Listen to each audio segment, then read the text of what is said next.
Bonjour à tous. La semaine dernière, je vous ai invité à un voyage, celui qu'a fait Abraham, sollicité par Dieu, lorsque Dieu lui a dit « Va vers l'avenir que je t'ai promis, que j'ai préparé pour toi ». Aujourd'hui, nous allons faire un autre voyage et je vous invite au voyage avec moi. Et il s'agit précisément de Jacob. Jacob, vous connaissez son histoire, pour vous qui êtes lecteurs de la Bible.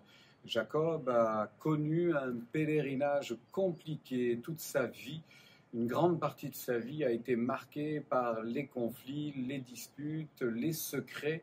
Bref, beaucoup de choses qui ne sont pas agréables et que personne ne voudrait vivre. Et puis, il s'en va vers la fin de sa vie. Il va sans doute bientôt mourir. Mais avant de mourir, Dieu va lui faire un cadeau extraordinaire. Des années auparavant, l'histoire dont nous allons parler maintenant, on peut considérer qu'il s'est passé 20 ans. Voici qu'il perdra un de ses fils. Il les aimait tous, ses enfants évidemment, mais il avait un regard particulier sur celui qui s'appelait Joseph, pratiquement le dernier de ses enfants. Et Joseph, va-t-on lui rapporter, a disparu lors d'un voyage alors qu'il était parti rendre visite à ses frères. Il n'arrivera pas, selon les dires de ses frères, et ses frères ramèneront à leur papa une tunique souillée de sang, pensant que Joseph a été tué par un animal sauvage.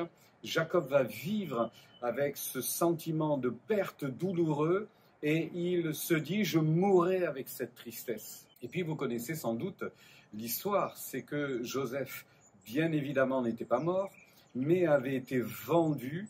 Quelle tragédie! Vendu par ses propres frères.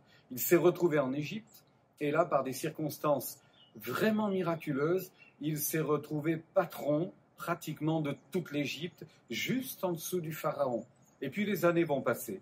Et voici que les propres frères de Joseph vont devoir aller en Égypte chercher à manger, vont être confrontés à leurs frères.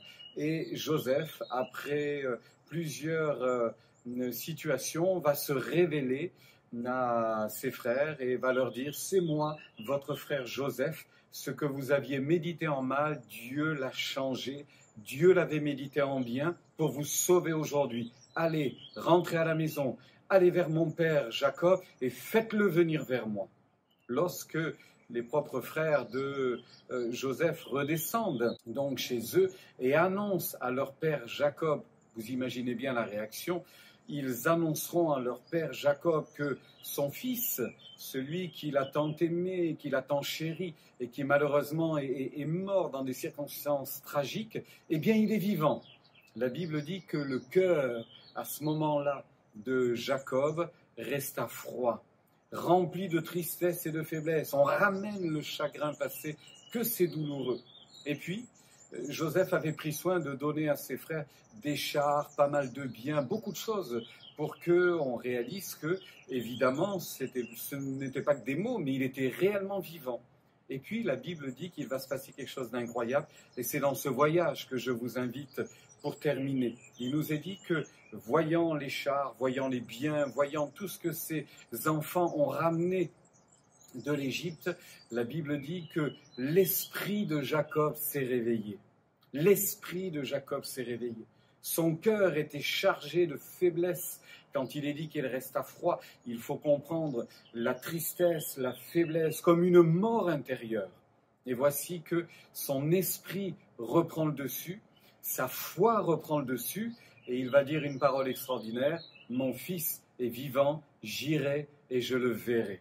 Je voudrais vous encourager ce matin, je voudrais vous encourager pour la semaine qui vient et laisser à Dieu le soin de réveiller votre esprit par une promesse, par une parole qui viendrait directement de Dieu, par son esprit, ainsi une parole prophétique qui viendrait nourrir vos espoirs. Avec Dieu, tout est possible, rien n'est terminé, rien n'est irrémédiablement perdu parce qu'il est le prince de la vie, il est le Dieu créateur et il peut donner la vie encore.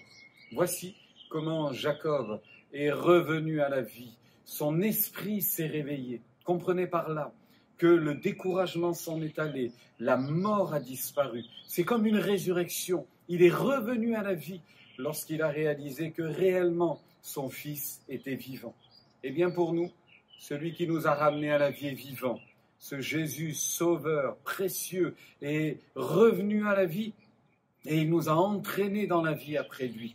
Alors réjouissons-nous aujourd'hui, faisons-lui confiance, que notre cœur ne reste pas froid, que ces promesses que Dieu dépose dans nos cœurs fassent leur travail et qu'elles suscitent la vie pour nous ramener à croire, nous ramener vers le vivant et sur les chemins de la foi.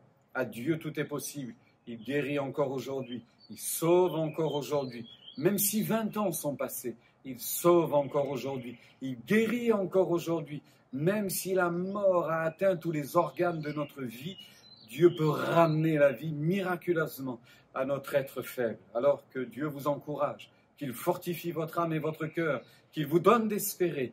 Il est vivant, il vous donne la vie. Ne laissez pas votre cœur froid dans la faiblesse vous entraîner vers finalement la mort et la souffrance, mais laissez l'Esprit de Dieu ranimer votre vie tout entière et que vous soyez ainsi ramenés à la vie, joyeux comme Jacob en disant « C'est assez, je refuse de continuer ainsi, il est vivant et je le verrai ». Bonne journée bien.